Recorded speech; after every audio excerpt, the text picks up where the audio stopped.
لتعجل به ان علینا جمعه وقرآنہ صدق اللہ العظیم۔ تمام ساتھی درود پاک پڑھیں۔ اللہم صلی علی محمد وعلی آل محمد کما صلیت علی ابراہیم وعلی آل ابراہیم انک حمید مجید۔ اللہم بارک علی محمد وعلی آل محمد کما بارکت علی ابراہیم وعلی آل ابراہیم انک حمید مجید۔ برادران اسلام، قابل صد احترام عزیز دوستو، بزرگوں، بھائیوں، قرآن مقدس کی بابرکت محفل اللہ تعالیٰ کے مقدس گھر میں دعا ہے کہ اللہ تعالیٰ اپنی بارگاہ میں قبول فرمائے، اور جن بچوں نے اور بچیوں نے قرآن مجید مکمل کیا ہے اللہ تعالیٰ ان کی محنت کو اپنی بارگاہ میں قبول فرمائے، استادوں کی محنت کو اپنی بارگاہ میں قبول فرمائے، والدین کی قربانی کو اپنی بارگاہ میں قبول فرمائے۔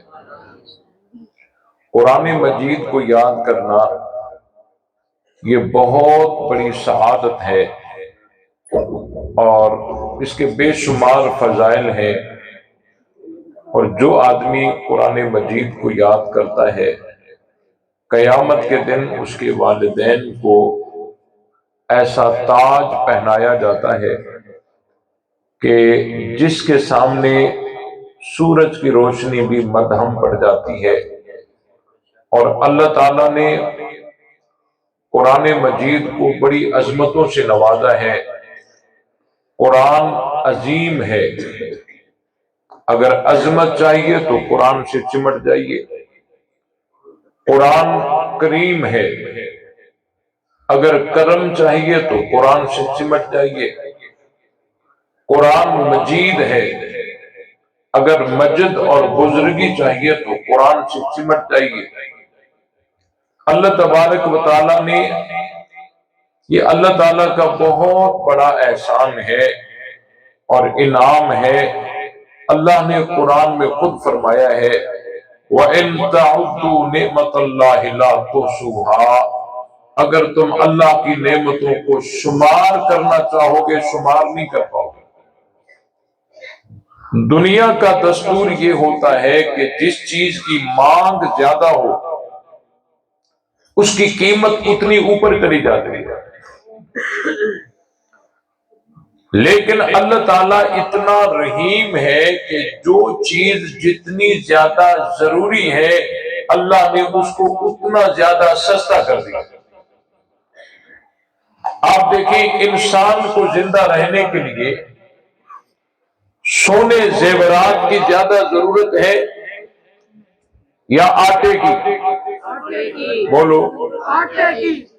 انسان کو زندہ رہنے کے لیے سونے زیورات کی زیادہ ضرورت ہے یا آٹے کی؟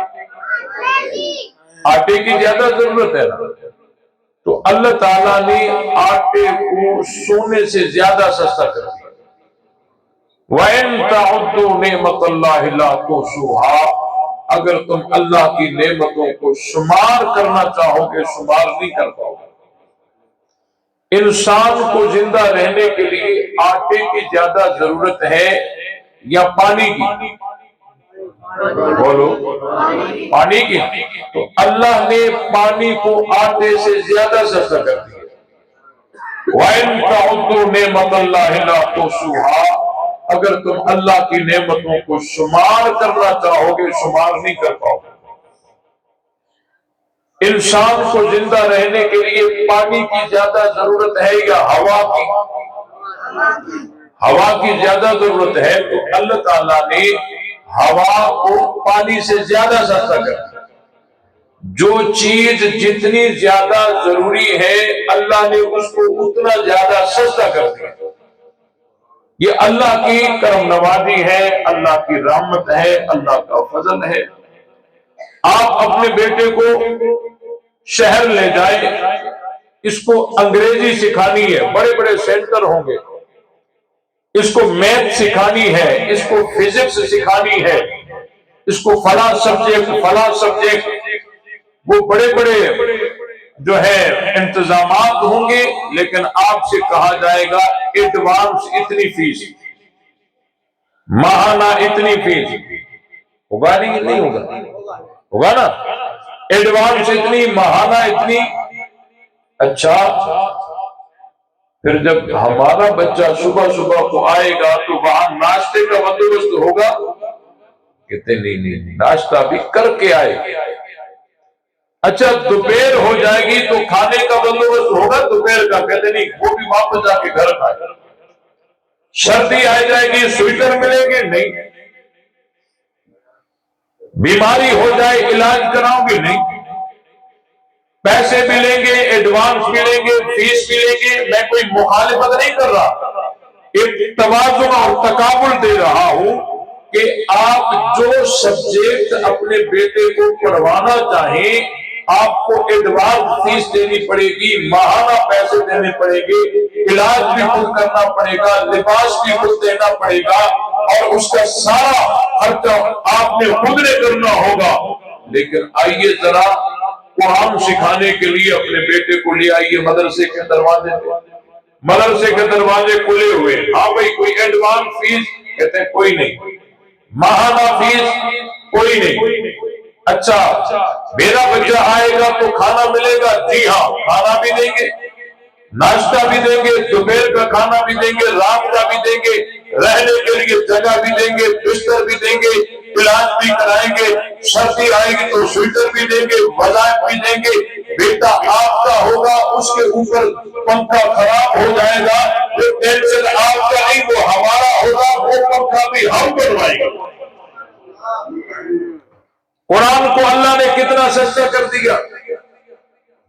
یہ مولویوں کی کرم نوازی نہیں، یہ میرے رب کی کرم نوازی ہے کہ اس نے قرآن کو اتنا سستا کر دیا تاکہ کل قیامت کے دن کوئی اٹھ کر یہ آواز بلند نہ کر سکے، یا اللہ میں اپنے بچے کو قرآن پڑھانا چاہتا تھا لیکن میں غریب تھا، میں فقیر تھا، میرے پاس اتنے پیسے نہیں تھے، میں کیسے پڑھاتا۔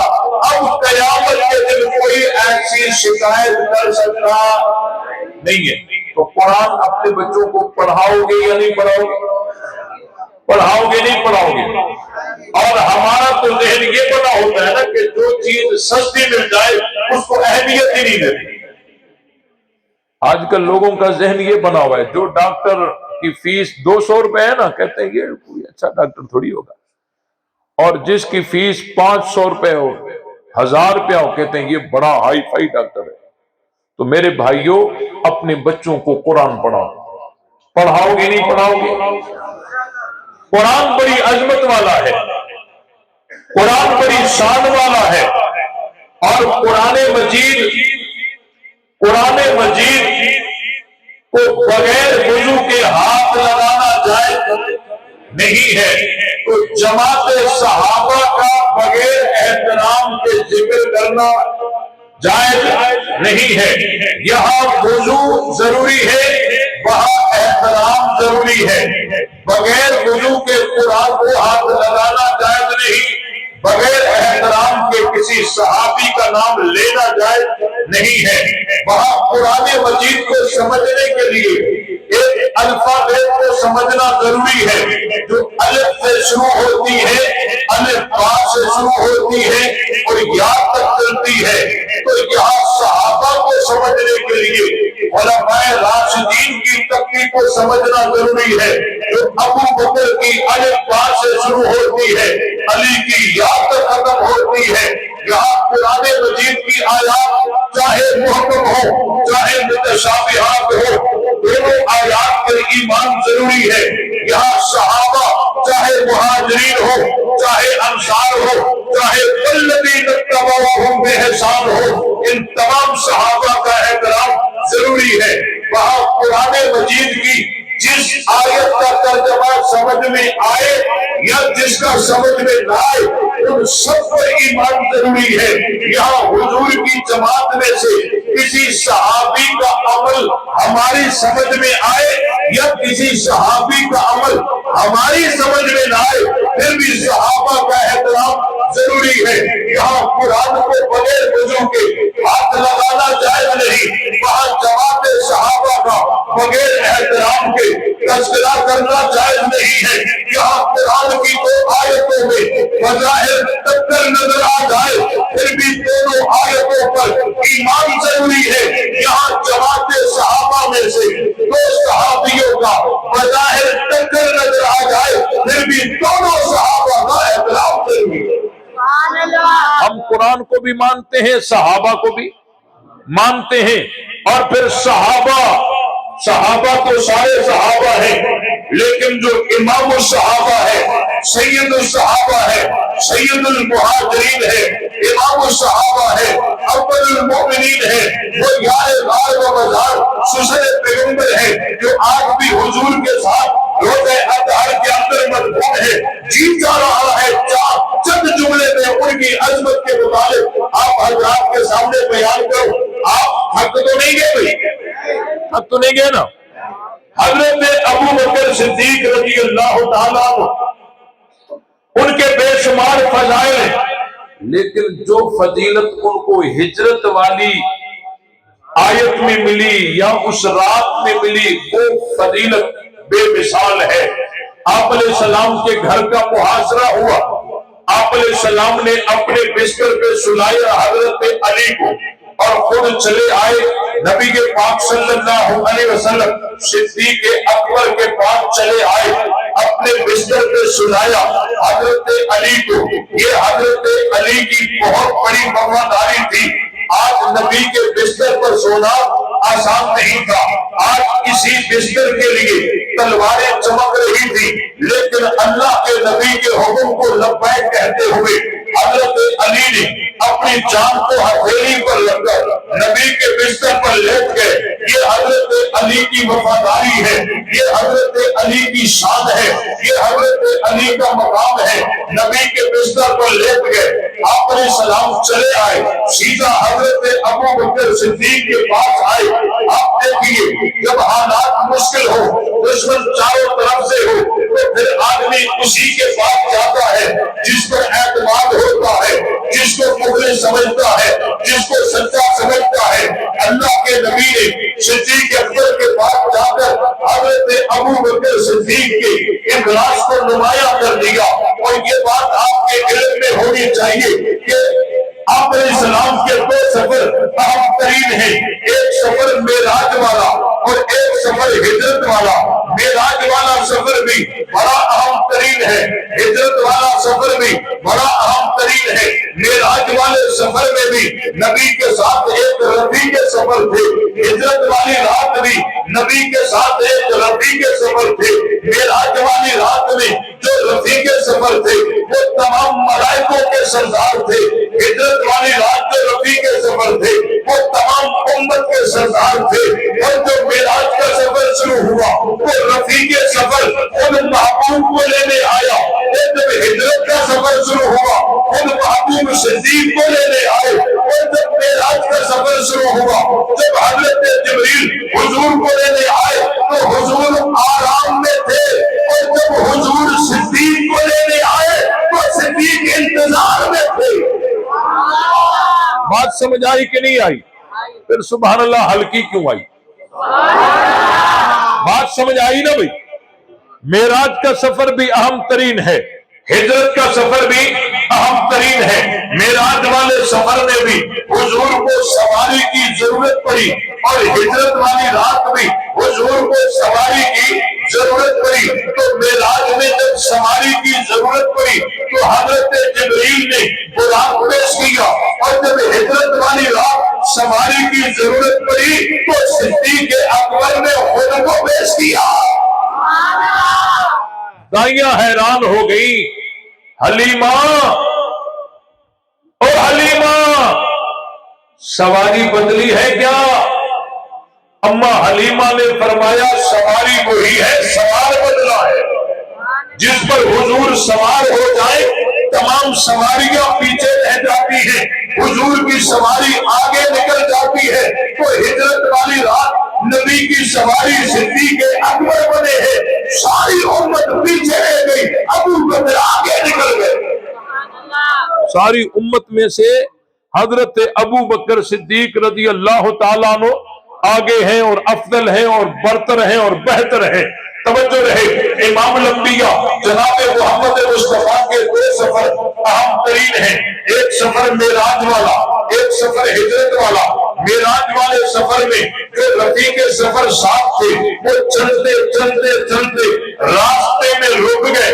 بے وفائی کا تانا نہیں، اللہ کا حکم یہی تک تھا.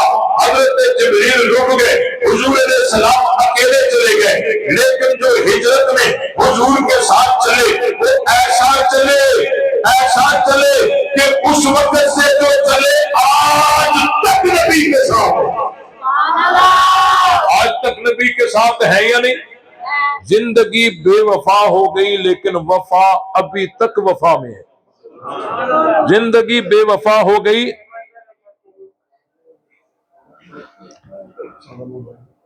قائد پنجاب کا موبائل گم ہو گیا ہے، جس کے پاس ہے وہ اسٹیج پر دے دے. یہ بات سمجھ آئی کہ نہیں آئی؟ وفا ابھی تک وفا میں ہے. زندگی بے وفا ہو گئی لیکن وفا ابھی تک وفا میں ہے. جو معراج والے رات چلے تھے راستے میں رک گئے، اور جو ہجرت والے رات چلے تھے وہ چلتے گئے اس وقت سے لے کر آج تک حضور کے ساتھ ہیں. تو معراج کا سفر بھی اہم ترین ہے، ہجرت کا سفر بھی اہم ترین ہے. آپ علیہ السلام اور حضرت ابو بکر صدیق رضی اللہ تعالیٰ دونوں نکلے، گھر سے نکلے، گاڑے سور کی طرف جا رہے ہیں. حضرت ابو بکر کے چلنے کا انداز بڑا عجیب تھا. کبھی دائیں جانب سے چلتے، کبھی بائیں جانب سے چلتے، کبھی آگے سے چلتے، کبھی پیچھے سے چلتے. کسی نے آپ علیہ السلام نے پوچھ لیا، اے ابو بکر آج آپ کے چلنے کا انداز بڑا عجیب ہے، آج آپ کے چلنے کا انداز بڑا عجیب ہے. آپ کبھی آگے آگے چلتے ہیں، کبھی پیچھے پیچھے ہو جاتے ہیں، کبھی دائیں جانب ہو جاتے ہیں، کبھی بائیں جانب ہو جاتے ہیں. یہ کیا ماجرا ہے؟ حضرت ابو بکر صدیق نے جواب دیتے ہوئے عرض کیا، یا رسول اللہ میرا دل یہ کرتا ہے، مجھے خیال آتا ہے کہ دشمن دائیں جانب سے نہ ہو جائے، پھر میں دائیں جانب سے آ جاتا ہوں. پھر خیال آتا ہے دشمن بائیں جانب سے نہ آ جائے، پھر میں بائیں جانب سے آ جاتا ہوں. پھر خیال آتا ہے دشمن آگے سے نہ آ جائے، پھر میں آگے سے ہو جاتا ہوں. پھر خیال آتا ہے دشمن پیچھے سے نہ آ جائے، میں پیچھے سے ہو جاتا ہوں. میرا مقصد یہ ہے آپ پر وار ہو تو ابو بکر نثار ہو، آپ پر وار ہو تو ابو بکر. اور قرآن کو دیکھیے، قرآن کہتا ہے اذ اخرجہ الذین کفروا، جب نکالا اس ایک کو کافروں نے. اذ اخرجہ، اذ اخرجہ ہما نہیں ہے، اذ اخرجہ ہے. جب نکالا اس ایک کو کافروں نے، تو نکالا ایک کو جا رہا ہے لیکن نکلتے ہوئے دو نظر آ رہے ہیں. ثانی اثنین اذ ہما فی الغار، قرآن کہتا ہے نکالا ایک کو جا رہا ہے، نکلتے ہوئے دو نظر آ رہے ہیں. آپ علیہ السلام کو کافروں نے نکالا تو آپ علیہ السلام نے مکہ چھوڑا کافروں کی وجہ سے، نبی نے علاقہ چھوڑا کافروں کی وجہ سے، نبی نے برادری چھوڑی کافروں کی وجہ سے، نبی نے کنبہ قبیلہ چھوڑا کافروں کی وجہ سے. لیکن صدیق اکبر کو کسی نے نکالا نہیں تھا، صدیق اکبر نے سب کچھ چھوڑا محمد عربی کی وجہ سے. قرآن جھلک دیتا ہے، محبت رسول کا پتہ دیتا ہے. قرآن کہتا ہے نکالا ایک کو گیا لیکن نکلتے ہوئے دو نظر آ رہے ہیں. تو حضور علیہ السلام، حضرت ابو بکر اور آپ علیہ السلام دونوں چلے. چلتے چلتے آپ علیہ السلام نے، آپ علیہ السلام اور حضرت ابو بکر جا رہے ہیں. چلتے چلتے آپ علیہ السلام کے پیر زخمی ہوئے.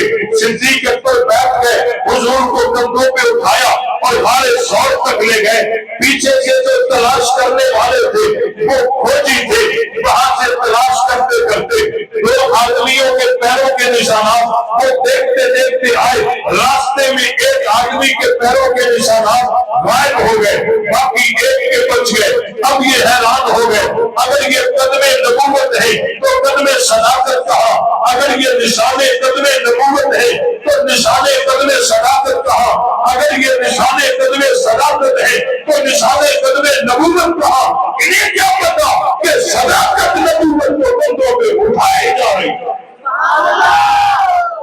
کندھوں پہ اٹھائے جا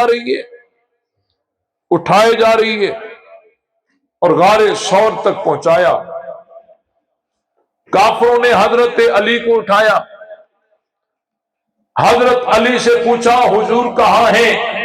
حضرت علی نے فرمایا مجھے پتا نہیں، اور واقعی انہیں پتا نہیں تھا، لیکن جب دوسرا چھاپا صدیق اکبر کے گھر پہ لگایا تو حضرت ابو بکر کی بیٹی اسماء سے پوچھا کہ کہاں ہے؟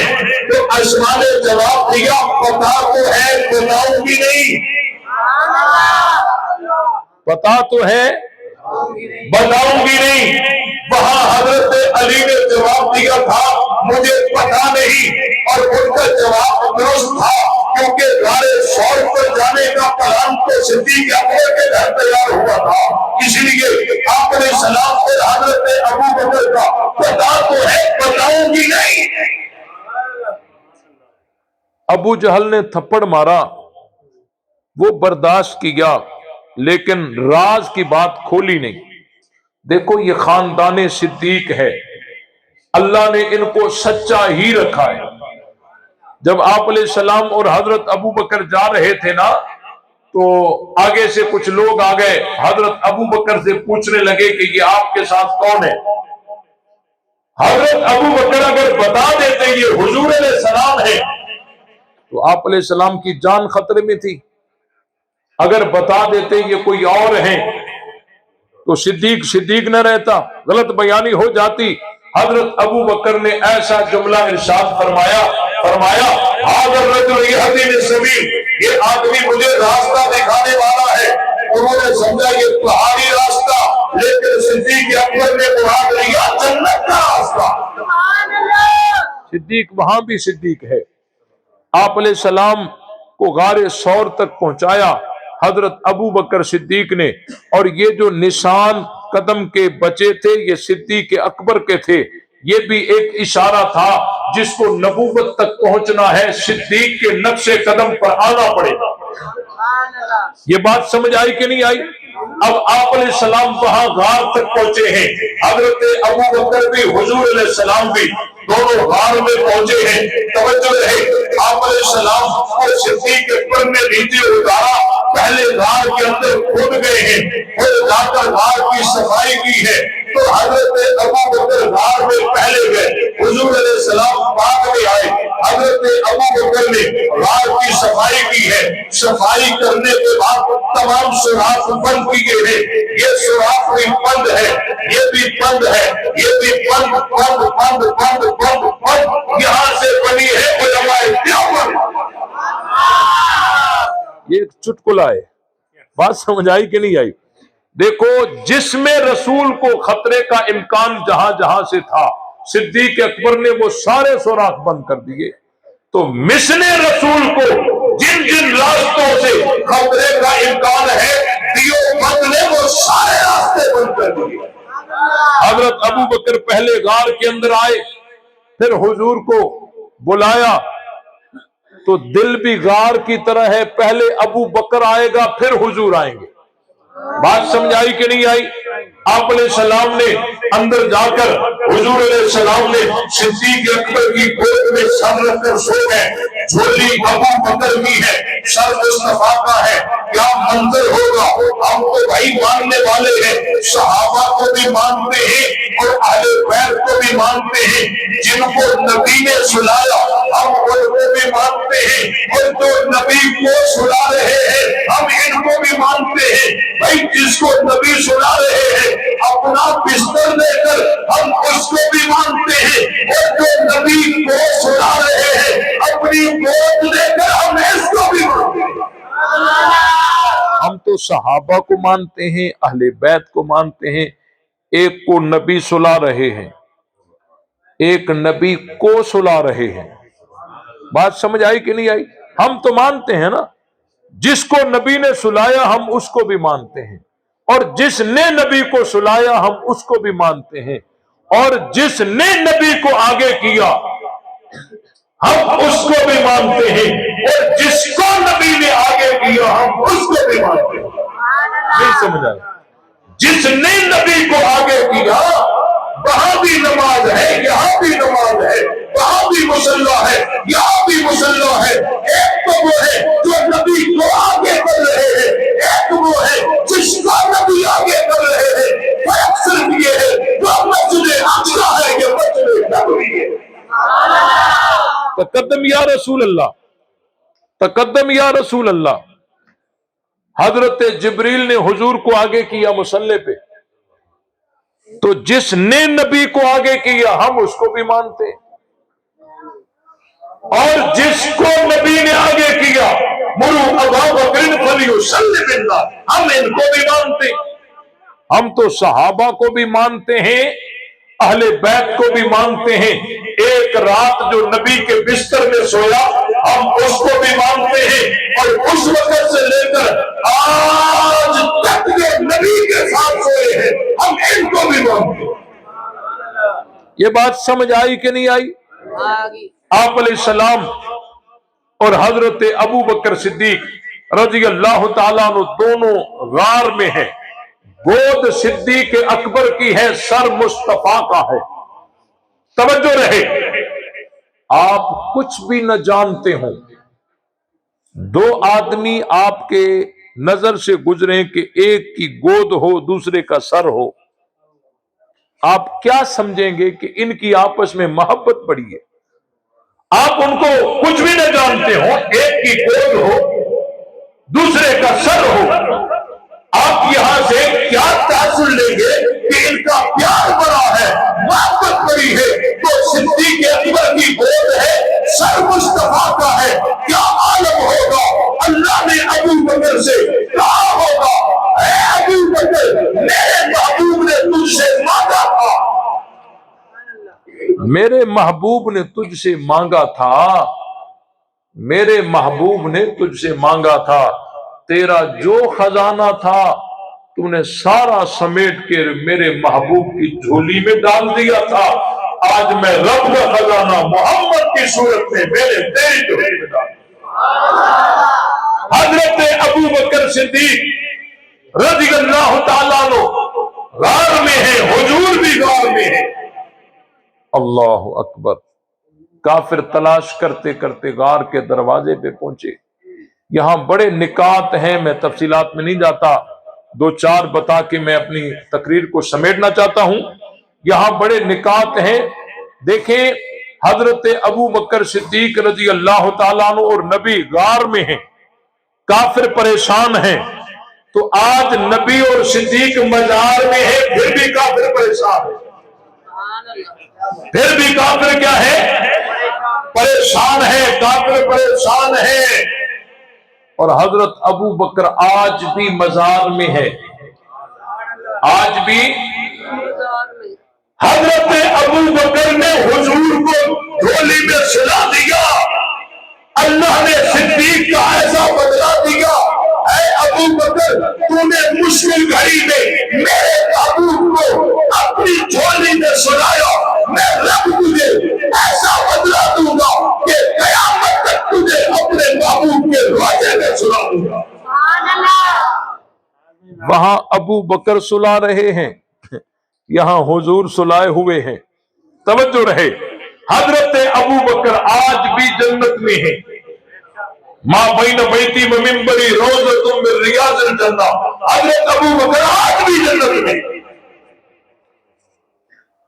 آج بھی جنت میں ہے، آج بھی جنت میں ہے۔ کسی نے کہا جی وہ یہ زبردستی سوئے ہیں، نبی کے روزے میں ان کی تدفین ہوئی، کہتے جی وہ حکومتیں ان کی تھی، زبردستی انہوں نے اپنی تدفین وہاں کروائی۔ اچھا، ان کی تدفین ان کی وفات سے پہلے ہو گئی یا وفات کے بعد ہوئی؟ یعنی وفات سے پہلے ہو گئی؟ ہاں بھائی، وفات کے بعد ہوئی نا، تو وفات کے بعد زبردستی کیسے سو گئے؟ اور ان کے پاس ایک ہی جواب ہے، کعبۃ اللہ میں اذان اہل سنت کی آ رہی ہے، اس وقت سے لے کر آج تک کہتے ہیں یہ زبردستی دیتے ہیں۔ کعبۃ اللہ میں پیش امام اہل سنت کا، کہتے ہیں زبردستی ہے۔ کعبۃ اللہ میں نماز اہل سنت کی ہے، کہتے زبردستی ہے۔ مسجد نبوی میں اذان اہل سنت کی ہے، کہتے زبردستی ہے۔ مسجد نبوی میں پیشاب اہل سنت کا ہے، کہتے زبردستی ہے۔ بھائی مسجد نبوی میں نماز اہل سنت کی ہے، کہتے زبردستی ہے۔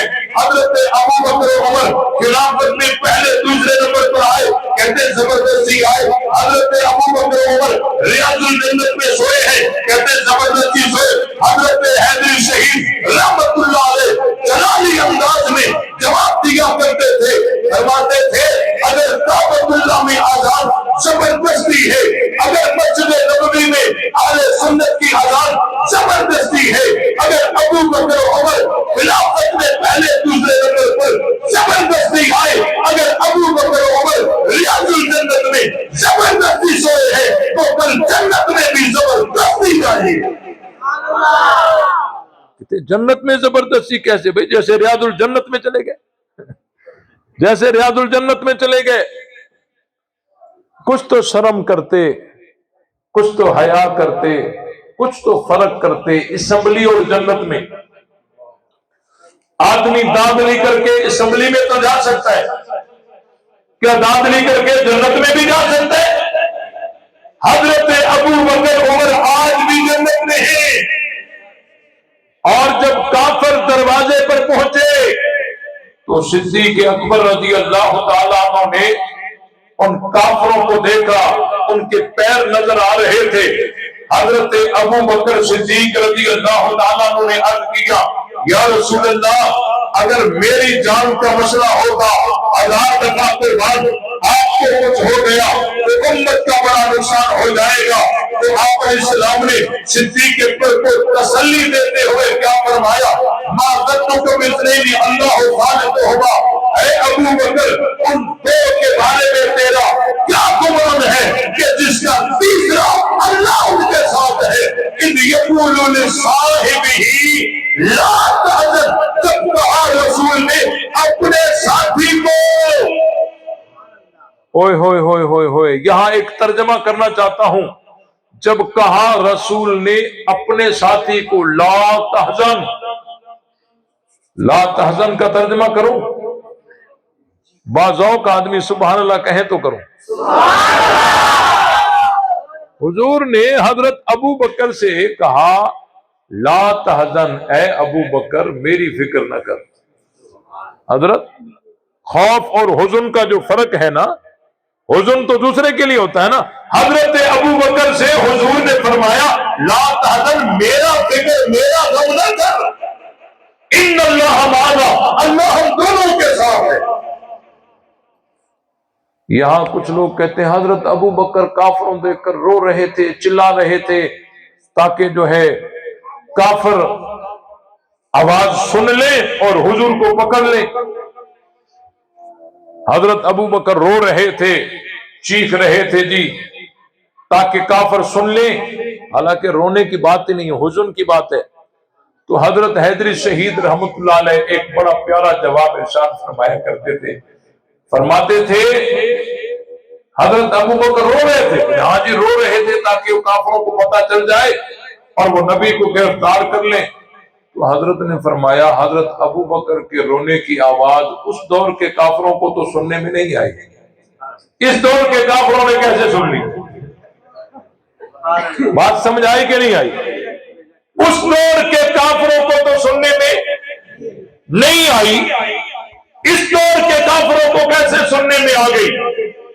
تو میرے بھائیوں، حضرت ابو بکر صدیق رضی اللہ تعالی عنہ نبی پاک صلی اللہ علیہ وسلم کے ساتھ غار کے اندر ہیں اور حضور کو گود میں سلائے ہوئے ہیں، سانپ نے دند مارا ہے، دند لگنے کے بعد ابو بکر کے لیے دو راستے تھے، ایک راستہ یہ تھا اے ابو بکر اپنی جان کو حرکت دے اور اپنے علاج کی فکر کر، تیری جان خطرے میں چلی گئی ہے، اور دوسرا راستہ یہ تھا اے ابو بکر حضور کے آرام کو بچا، یہاں حرکت بھی نہ کر۔ ان دو راستوں میں اگر تو جان کو بچانے کی کرے گا تو حضور کا آرام نہیں بچے گا، اگر حضور کے آرام کو بچائے گا تو جان خطرے میں جائے گی۔ صدیق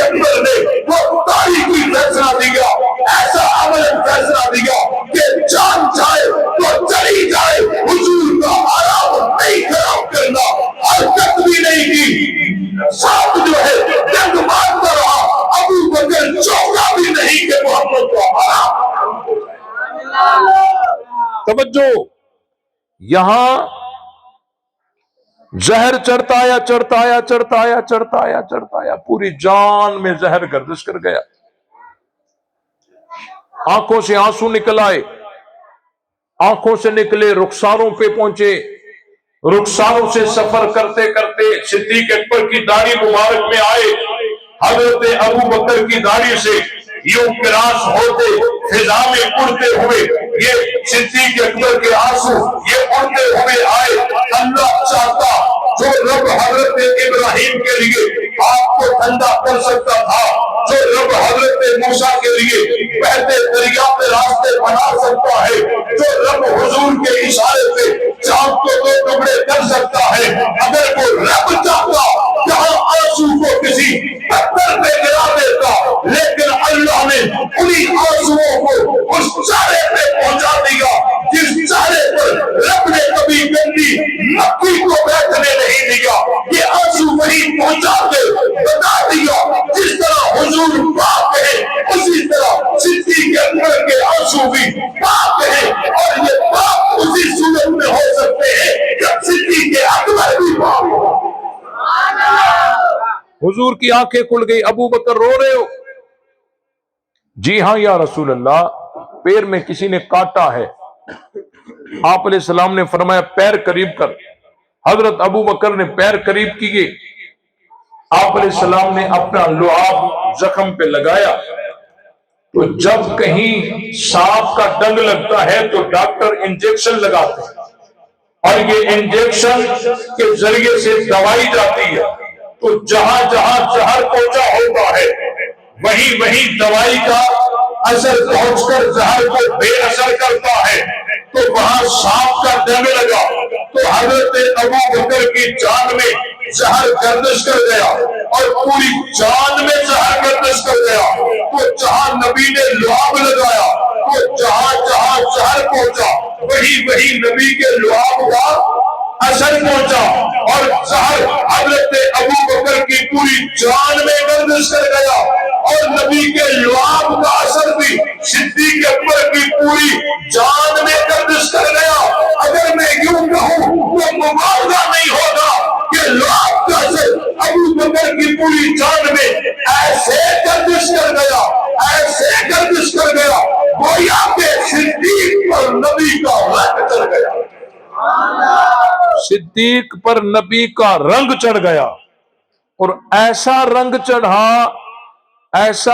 چڑھا کہ دونوں یار جب مدینہ پہنچے تو ملنے والے دیکھ رہے ہیں، ان کو بات سمجھ نہیں آ رہی، آقا کون ہے، خاتم کون ہے۔ آپ نے کبھی غور کیا کہ یہ کیوں سمجھ نہیں آ رہی تھی؟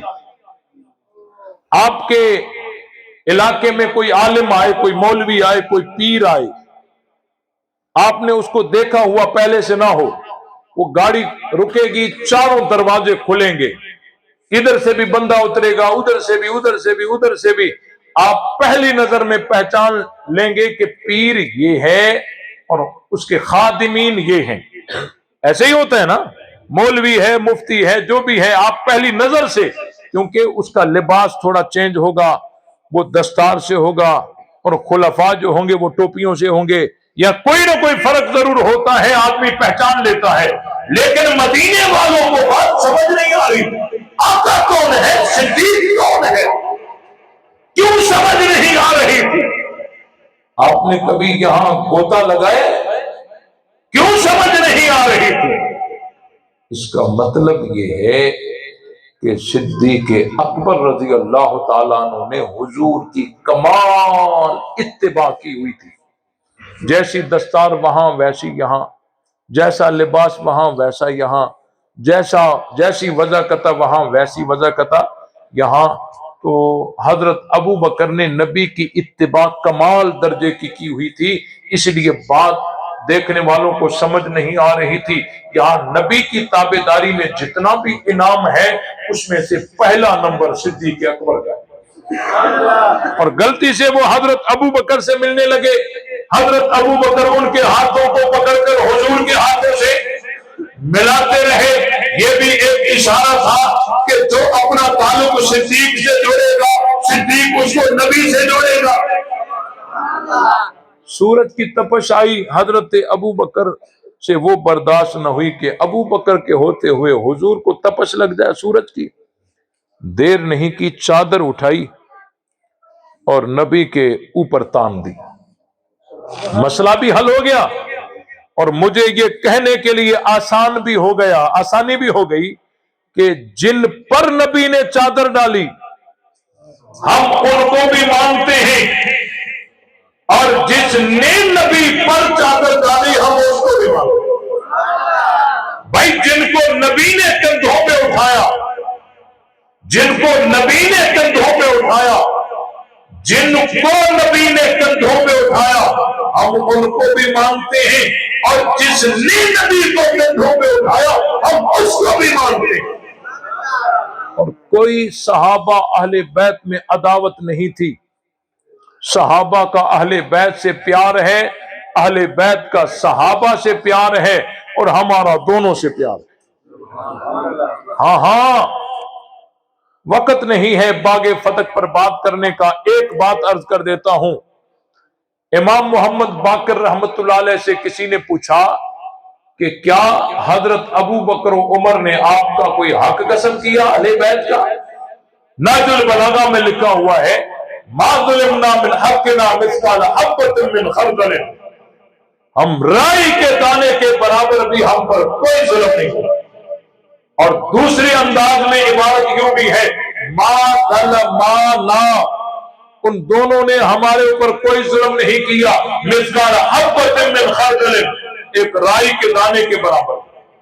امام محمد باقر کے بھائی امام زید شہید وہ فرماتے ہیں لو رجع الامر الی لقضیت بقضاء ابی بکر، فرماتے ہیں اگر باغ فتح کا معاملہ میرے پاس آتا تو میں بھی وہی فیصلہ کرتا جو صدیق اکبر نے کیا۔ بات سمجھ آئی کہ نہیں آئی؟ حضرات حسنین کریمین کو دیکھیے، جب حضرت امیر معاویہ کے ہاتھ پر بیعت کر کے صلح کر رہے تھے تو چند شرائط طے کیے تھے، کشف الغمہ فی معرفت الائمہ، اس میں لکھے ہوئے شرائط کیا تھے جو حضرت حسن اور حسین نے لگائے تھے؟ ایعمل بکتاب اللہ و سنت نبیہ و سیرت الخلفاء الراشدین المہدیین، اے امیر معاویہ حکومت قرآن و سنت کے مطابق چلانا، لیکن طریقہ ابو بکر عمر والا ہونا چاہیے۔ کون کہہ رہے ہیں؟ حضرت حسن حسین کہہ رہے ہیں طریقہ ابو بکر عمر والا ہونا چاہیے۔ اس کا مطلب کیا ہے کہ وہ ابو بکر و عمر کے طریقے سے مطمئن تھے نا۔ اگر انہوں نے ظلم کیے ہوتے تو آج حسنین کریمین یہ شرط لگاتے کہ طریقہ ابو بکر و عمر سیرت خلفاء راشدین والا ہونا چاہیے، تو بھائی یہ نفرت کی باتیں ساری غلط ہیں، پیار کی باتیں ساری صحیح ہیں۔ ہم صحابہ کو بھی مانتے ہیں، اہل بیت کو بھی مانتے ہیں، خود صحابہ کا اہل بیت سے پیار ہے، اہل بیت کا صحابہ سے پیار ہے، ہمارا دونوں سے پیار ہے۔ ان کا اتنا پیار ہے کہ بیٹا علی کا ہے نام ابو بکر ہے، بیٹی علی کی ہے زوجہ عمر کی ہے، بیٹا علی کا ہے نام عثمان ہے، بیٹا علی کا ہے نام عثمان ہے، گھر عثمان کا ہے پہلا حسین کا ہے۔ حضرت علی نے اپنے بچوں پر ابو بکر عمر عثمان نام رکھے ہوئے، پہلے تو یہ مانتے نہیں تھے، اب مانتے ہیں، کہتے ہیں ہاں نام رکھے تھے، لیکن شکر ہے یہاں تک تو آ گئے، باقی لیکن سے بھی ہم نمٹ لیں گے۔ کہتے ہیں انہوں نے نام رکھے تھے، لیکن اس دور میں ابو بکر عمر صرف یہی تھوڑی تھے، ابو بکر عمر عثمان نام کے اور بھی بہت سارے لوگ اس دور میں تھے۔ تو حضرت علی نے اپنے بچوں پر نام تو رکھے تھے، لیکن ان خلفاء کی نیت کر کے تھوڑی رکھے تھے، وہ جو دوسرے لوگ نہیں تھے ان کی نیت کر کے رکھے تھے۔ میں نے کہا تم نے تو مسئلہ ہی حل کر دیا، تم بھی اپنے بچوں پر ابو بکر عمر عثمان نام رکھ لو، نیت وہی کر لینا جو علی نے کی تھی، نیت وہی کر لینا جو علی نے کی تھی۔ کہتے ہیں کہ اہل بیت کو نہیں مانتے، میں نے کہا پاگل کہیں کہ ہم اہل بیت کو، تم کہتے ہو اہل بیت کو نہیں